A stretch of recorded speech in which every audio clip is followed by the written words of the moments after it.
Hi everyone, it's Kelly here. Welcome to my channel if this is your first time. Welcome back if you've been before. Lovely to have you either way. On this channel we talk books, and today I am bringing to you a book haul. This is mostly courtesy of the month of September, and I am going to show you the books that I acquired in that time. Now I will say about this haul, as with most of my hauls, there's more books here than you would expect. However, what I usually do is I show you the books that I've bought brand new first, and then secondhand book shopping books that I've acquired after that. And I am going to do that same thing today. Now, often these two piles are pretty similar in size, but today not so much. So we're going to start with these new books that I have acquired from various book outlets, and then move on to my secondhand books, but there's very few to show you from the new ones. So starting with a shopping trip that I took in my local bookstore, the one that's closest to my house, and I picked up two books there. The first is this tiny little one. It was so cheap, it was like $3 or something, very cheap, and it's James Baldwin's Dark Days. It's from the Penguin Modern collection, and it is an essay, I believe. It's about 50 pages long, so not very long at all, and I am glad to have it now in my collection. It says, drawing on Baldwin's own experiences of prejudice in America, violently divided by race, these searing essays blend the intensely personal with the political to envisage a better world. So that's that tiny little one. So I'm glad to have that in my collection. I do have one other from this series, so this will be joining it on the shelf. But yeah, I just thought it was cheap, and I decided to pick it up. But my main purchase on that day was this one, Always Was, Always Will Be by Thomas Mayo.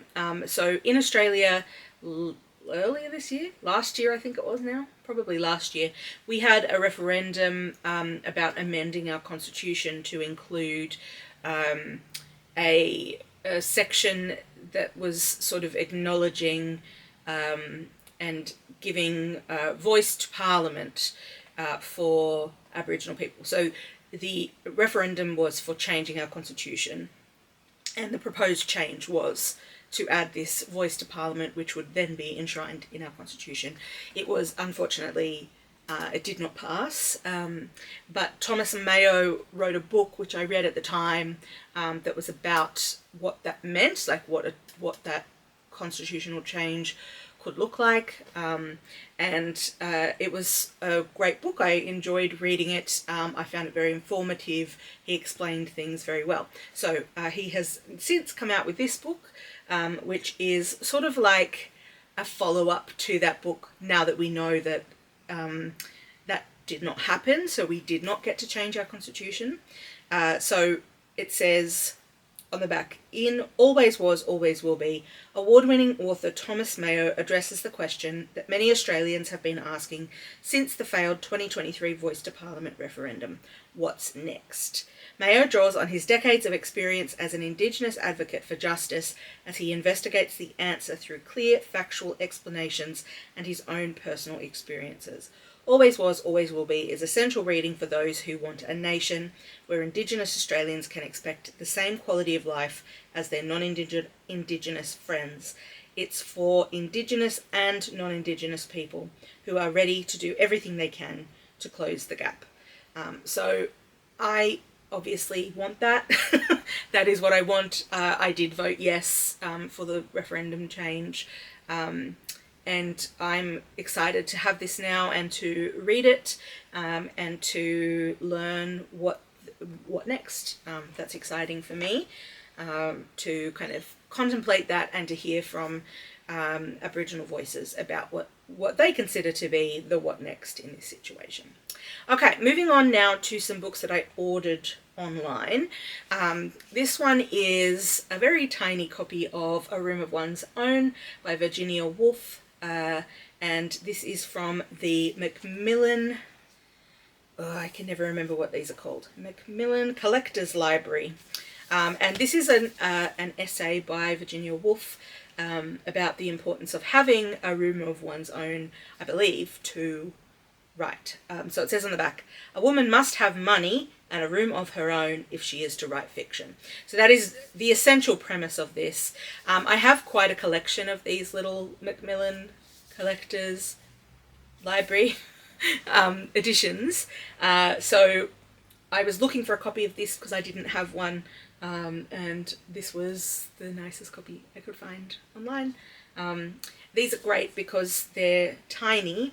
They look really cute on the shelf next to each other. They've got like gold foil edges on the paper, beautiful end papers, beautiful artwork. So yeah, happy to have this now in my collection, and I am planning on reading it shortly because a book club that I'm part of is reading it in October, I think it's in October. If not, it's November. So I'll be reading that shortly, I hope, if I am able to fit it in. Another book that I picked up for myself, and this was because, so these are all books that I've ordered online. I ordered a copy of this book as well as its pair for a friend, and I did not already have this one. I had the first one, I've read the first one, but I did not have this one, and so I decided to buy it for myself as well when I was ordering hers, and that is A Prayer for the Crown Shy by Becky Chambers.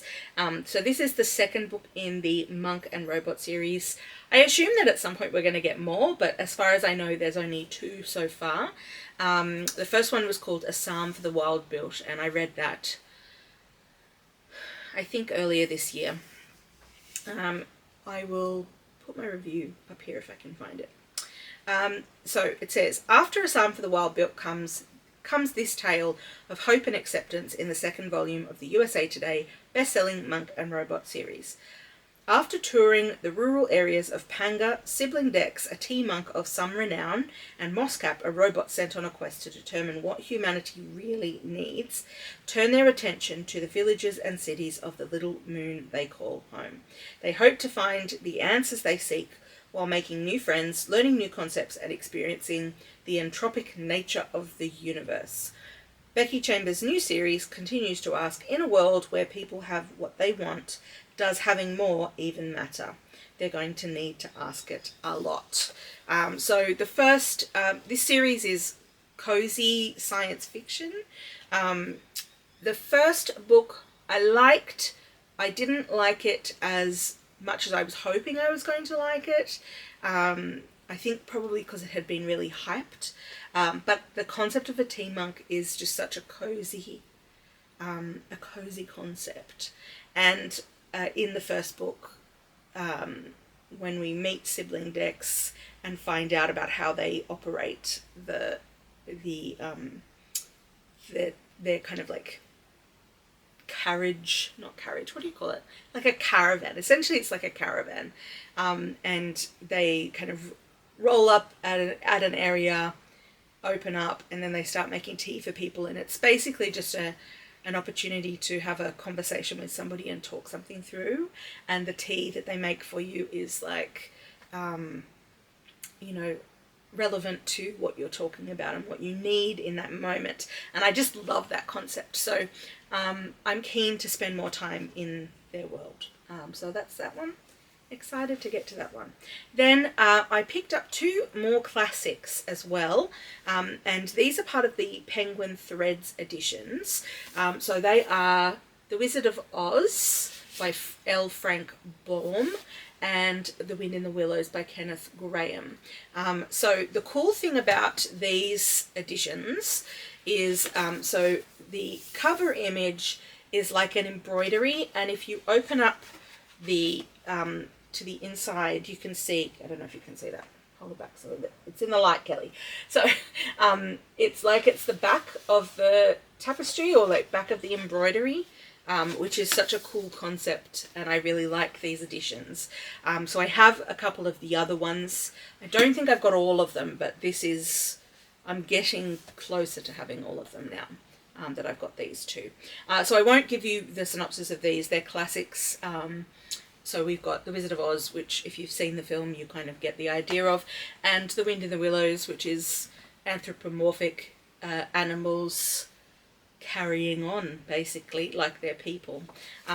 So yeah, exciting to have those in my collection, and I actually have not read either of those two books before, so excited to get to them at some point. Okay, so that is the new books. Let me just hop them out of the way and move on to our secondhand books. Now the first three of the secondhand books that I just picked up on a random trip to a secondhand shop, like a Vinnie's or something, near my house, like not in a special location. So the first one is this one, Heartsease by Kate Kruimink. I'm sure I'm saying that surname incorrectly. Apologies. So yeah, this one I didn't know much about other than it's blurbed by Robbie Arnott, who's an author. His book Limberlost is one of my 5-star books that I read a couple of years ago. And he blurbs it saying sharp, gorgeous, and unforgettable. So I'm like, oh, let me have a look. And it says, Charlotte, Lot, and Ellen, Nellie, are sisters who were once so close a Venn diagram of the two would have formed a circle. But a great deal has changed since their mother's death, years before.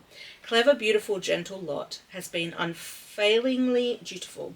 Basically a disaster of an older sister for much younger Nellie, still haunted by their mother in her early 30s. When the pair meet at a silent retreat in a strange old house in the Tasmanian countryside, the spectres of memory are unleashed.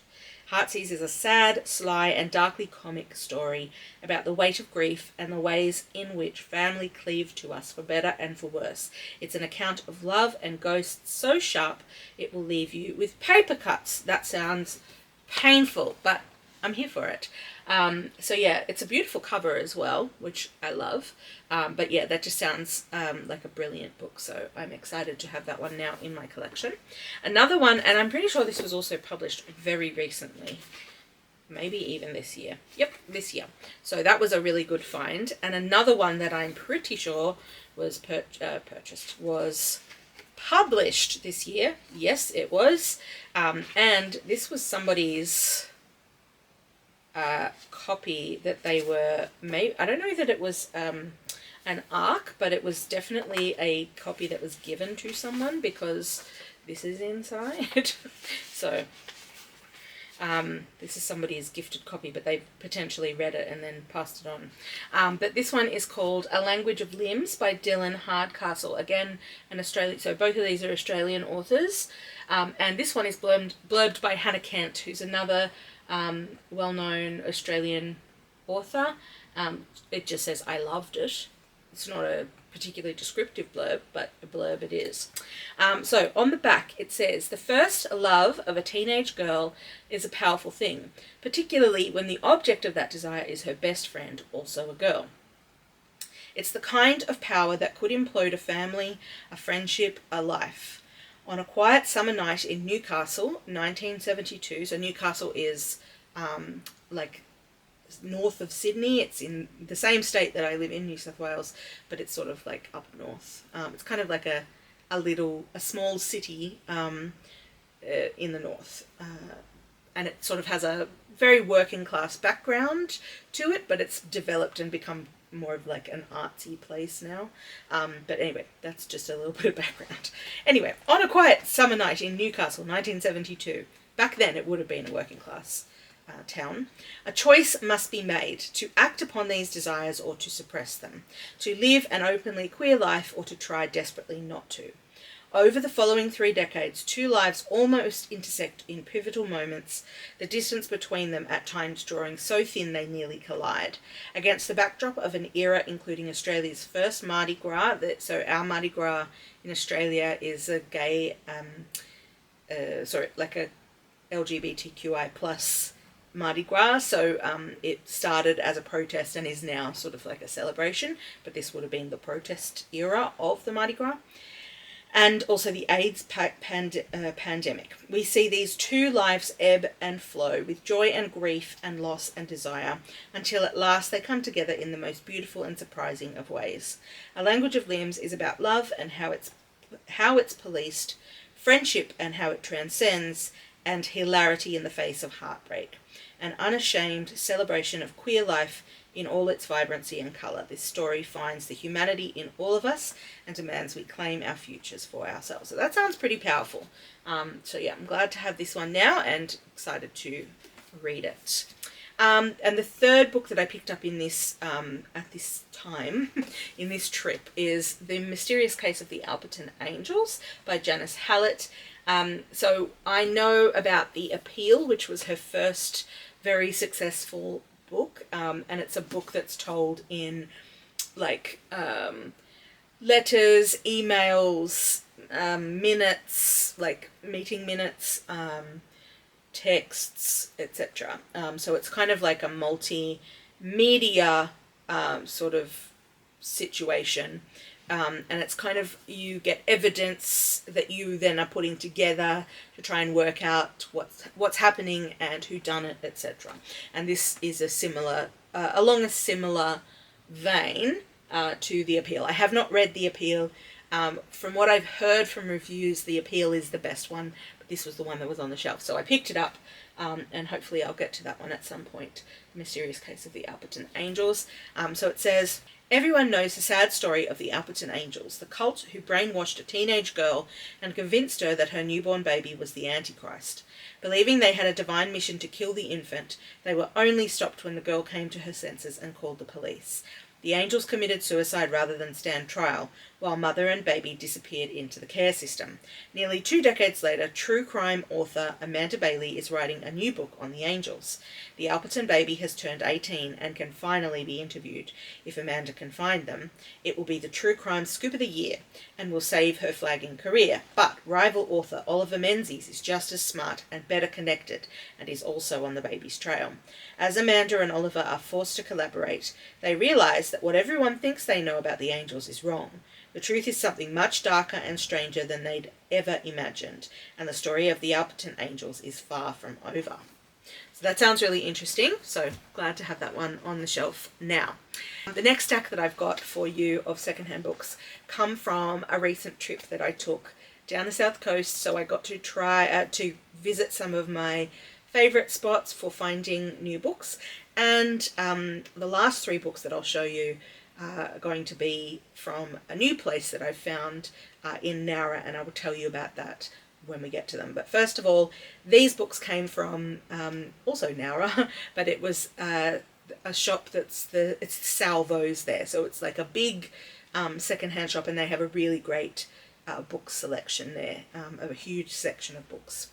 So from that trip, I picked up Wildwood Dancing by Juliet Marillier, I think it's Marillier, which is a fantasy book. And on the back it says 5 adventurous sisters, 4 dark creatures, 3 magical gifts, 2 forbidden lovers, 1 enchanted frog. Cross the threshold into the Wildwood and enter a land of magic, daring, betrayal, and true love. This one was only $3, so it was a bargain, if I do say so. It says, the Wildwood holds many mysteries. Jenna and her sisters share the biggest of all, a fantastic secret that enables them to escape the confines of their everyday life in rural Transylvania. They have kept it hidden for 9 long years. When their father falls ill and must leave, their father falls ill and must leave their forest home over the winter, Jenna and her older sister Tatty are left in charge. All goes well until a tragic accident allows their overbearing cousin Caesar to take control. The appearance of a mysterious young man in a black coat divides sister from sister, and suddenly Jenna finds herself fighting to save all she holds dear. With her constant companion Gogo by her side, she must venture to realms dark and perilous in her quest to preserve not just those she loves, but her own independence as well. So that sounds really great. And I feel like this is a series that might have been around for some time. Let's see when it was originally published. 2006. So yeah, presumably there are more books in this series. So if I enjoy it, I will seek those out. But that's Wildwood Dancing. The next one that I picked up, I wasn't 100% sure that I didn't already own.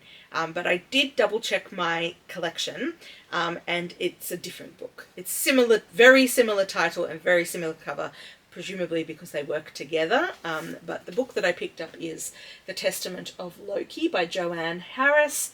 Now, the one that I have is called The Gospel of Loki. So the one I have is called The Gospel of Loki. This one's called The Testament of Loki. Now, I did read The Gospel of Loki some years ago, and I didn't enjoy it. So Joanne Harris is an author for me. I very much enjoyed a lot of her earlier work. So for example, Holy Fools, I really like. Chocolat, she wrote many, many years ago. 5 Quarters of the Orange is another one. I've enjoyed all of those, read them in my 20s. And then she started coming out with some other really cool books that were sort of to do with mythology and magic. And so the series that I particularly liked is called Rune Marks, or the first one's called Rune Marks, I think. And then there's another one in that series as well. They were really great. And I thought that The Gospel of Loki was a continuation, because Loki is one of the characters in the Rune Marks series. But I think it's its own thing. And it had a very different tone to the other two, which were written as a YA series, I believe. And I think this is a series for adults, if I'm not mistaken. So anyway, I picked this up, and I am excited to maybe revisit this world and see, because this is all about like the Norse gods, of course, because it's Loki.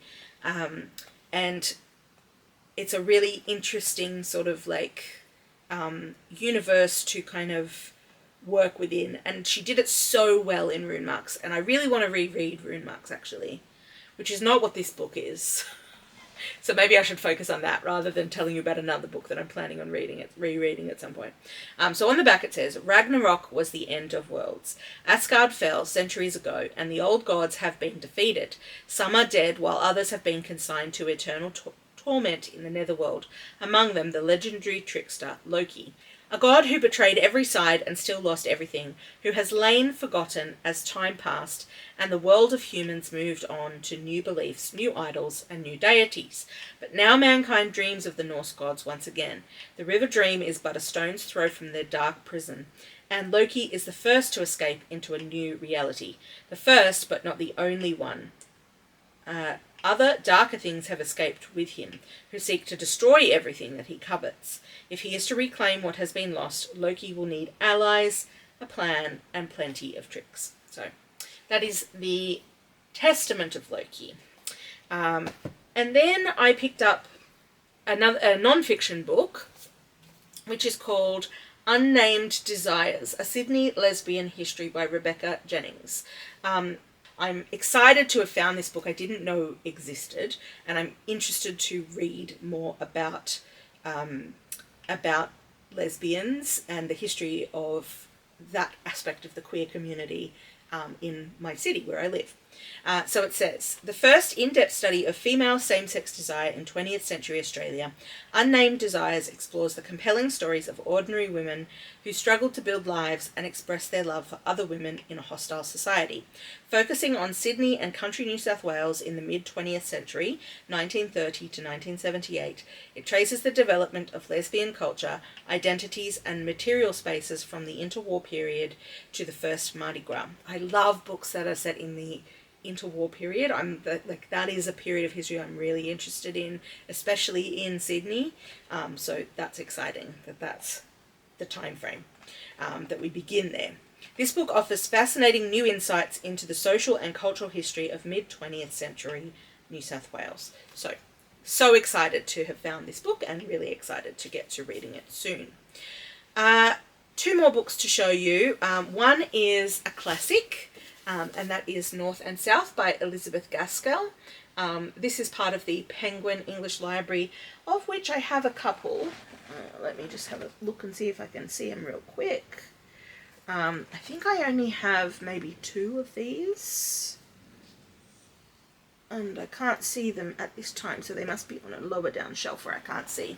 I think I've only got 2 from this series, but I think I do really like a lot of the different Penguin editions for my classics, because I think often the spacing is really good. Like a lot of classics that get published, I find hard to read as physical books, just that they are, you know, it's like they're just trying to squish. It's like the inside of the book is like an afterthought to the exterior of the book. And I like that Penguin have a good spacing between lines and also good margins. Maybe for some people that doesn't matter, but for me it does. So I'm glad to have found this one for $4, which seemed like a good deal to me. I have not read this classic. I'm excited to read it. I think, yeah, so it's a Victorian fiction. Oh, Victober is on. No, I'm overcommitted, but that would be a good choice for Victober. So yeah, North and South by Elizabeth Gaskell is the classic that I picked up. And then the other book I picked up was this one. It was only $3, which is The Old Magic of Christmas, Yuletide Traditions for the Darkest Days of the Year by Linda Radich. Apologies, I'm sure I have mispronounced this person's name. So I didn't know anything about this book, but just sort of thought it sounded interesting, so I thought I'd pick it up. So it says, "'Tis the season for witches, elves, and a legion of ghosts," perfect for this time of year, even though it's talking about Christmas, because we are in spooky season. So good to start thinking now, and maybe continue spooky season into the Christmas season. Not so very long ago, Yuletide was as much a chilling season of ghosts and witches as it was a festival of goodwill. In The Old Magic of Christmas, you'll rub elbows with veiled spirits, learn the true perils of elves, and discover a bestiary of enchanted creatures, rife with the more frightful characters from folklore and the season's most petulant ghosts. This book takes you on a spooky sleigh ride from the silvered firs of a winter forest to the mirrored halls of the Snow Queen. Along the way, you'll discover how to bring the festivities into your home with cookie recipes and craft instructions, as well as tips for delving more deeply into your relationship with the unseen. Ooh, spooky.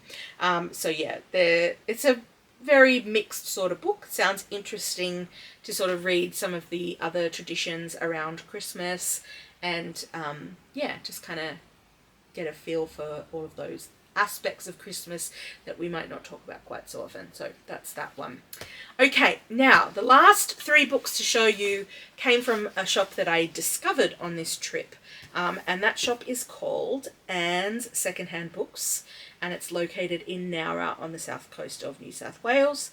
It was a part of Nowra I've never actually been to. I drive through Nowra very regularly, but I don't often stop in Nowra other than to go to the Vinnies that I was just telling you about, where all those other books came from. So it was very exciting to find this secondhand shop and to meet the guy who, I think he's the owner, who works there at least, and had a really good chat with him. And they have a really cool system there where they encourage you to bring the books back, and they will give you store credit if you return the books. And the way they know that you're returning one of their books is inside they have one of these like you used to get in a library book, and it has stamped when it initially came in, and then it was sent away, and it was returned, came back again on these dates, blah, blah, blah. So this book, which I'll tell you about in a moment, first was added to their collection in 2022 for sale, and then it left and then came back on the 20th of February 2024, and now I have it, and then when I've read it I can take it back and they will stamp it with the date I returned it, and then it will go back on the shelf ready for someone else to buy, which is a cool system. I like it seems like a very community-minded secondhand bookshop, and I love that. It's also one of those places where like there's books all the way to the ceiling, basically, which is fun. Like it's fun to go exploring and to see what you can find in a space like that. So yeah, I would have liked to have spent more time there, but I will definitely go back to return these books if and when I read them, and get my store credit, and then I can get more books, which is exciting. So anyway, let me tell you what the books are. So the first one is called The Lost Gutenberg by Margaret Leslie Davis, the astounding true history of one book's 500-year odyssey. So the Gutenberg is a Bible. Anyway, let me tell you about it. For rare book collectors, an original copy of the Gutenberg Bible, of which there are fewer than 50 in existence, represents the ultimate prize. In this brilliantly researched narrative, Margaret Leslie Davis recounts 5 centuries in the life of one copy, from its creation by Johannes Gutenberg, through the hands of monks, an earl, the heir to the Worcestershire sauce empire, and a nuclear physicist, to its ultimate resting place, a steel vault in Tokyo. The Lost Gutenberg draws readers into this incredible saga, immersing them in the lust for beauty, prestige, and knowledge that this rarest of books sparked in its owners. In exploring the rich and fascinating life of a single copy, Davis illuminates the origins and history of the mechanically printed book and the extraordinary work of Johannes Gutenberg that changed our world. So it's sort of like, it's really about the printing press. There's a little bug.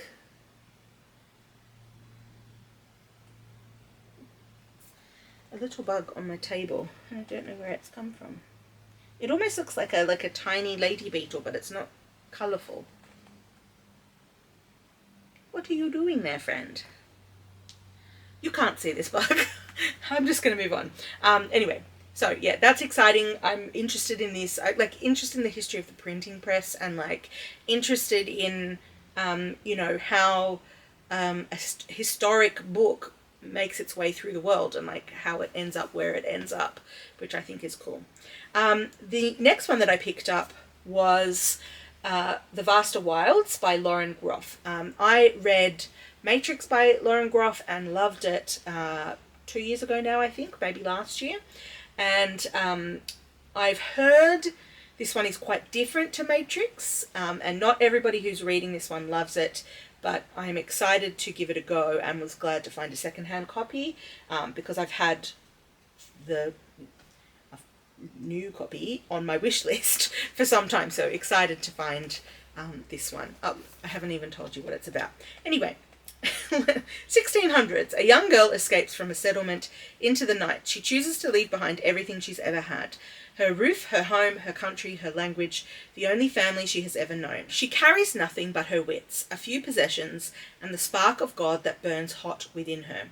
In this unknown land, threat looms on every corner, in the hostile eyes of men, in the forest itself, and in the hungry creatures that stray upon her path. What she finds in this place is beyond the limits of her imagination. It will bend her belief in everything that her own civilization has taught her. The Vaster Wilds is at once a thrilling adventure story and a penetrating fable about trying to find a new way of living in the world. A work of raw and prophetic power, it tells the story of America in miniature, through one girl at a hinge point in history, to ask how and if we can adapt quickly enough to save ourselves. So that is The Vaster Wilds. Excited to have my copy now. And the last book that I picked up is a biography, and that is Dying of Politeness by Geena Davis. This has also been on my wish list for some time, so I was excited to find this one. So this is her memoir, and I've heard her doing some interviews around the release of this book, and they were very, very interesting. She had a lot of interesting insights and goss to share, and some of that will be in here. So this one was published in 2022, so it's been out for a little while, but I'm glad to have found a copy. So it says, from two-time Academy Award winner and screen icon Geena Davis, Dying of Politeness is the candid, surprising tale of her journey from her epically polite childhood to the roles that put her in the spotlight and gave her the strength to become a powerhouse in Hollywood. At 3 years old, Geena announced she was going to be in movies. Now, with a slew of iconic roles and awards under her belt, she has surpassed her childhood dream? She has surpassed her childhood dream, but her journey has been one of fits and starts, with a pothole or two along the way. In this hilarious memoir, Gina regales us with tales of a career playing everything from an amnesiac assassin pause, because that's The Long Kiss Goodnight, which I know, objectively, not a great movie, but it's one of my favourite movies. And it's one of the movies that my sister and I both really love, and that we, it would be one of our touchstone movies of shared references, etc. So, just unpause. That was my little pause. 2. The parent of a rodent in Stuart Little, a soap star in her underwear to a housewife turned road warrior in Thelma and Louise, a baseball phenomenon in A League of Their Own to the first female president of the United States in Commander-in-Chief, and more. She is frank about her eccentric childhood, her many relationships, including her spontaneous Las Vegas wedding to Jeff Goldblum, her archery exploits which led her to the Olympic trials, and how she became a tireless advocate for women and girls, founding her own institute which engages film and TV creators to better represent women and actors from diverse backgrounds. Dying of Politeness is a touching account of one woman's journey to fight for herself and ultimately fighting for women all around the globe. So very excited to have this one and to have been able to pick it up at such a cool new find of a bookshop. So exciting. Okay, so that's my haul. Those are the books that I picked up in the month of September, and I will be back with more hauls, I'm sure, as the months go on towards the end of this year. So yeah, stay tuned if you love a book haul. Also just general bookish content as well, and I will be delivering on that in the next few months as well. Okay, thank you so much for watching, and I will catch you on the next one. Bye!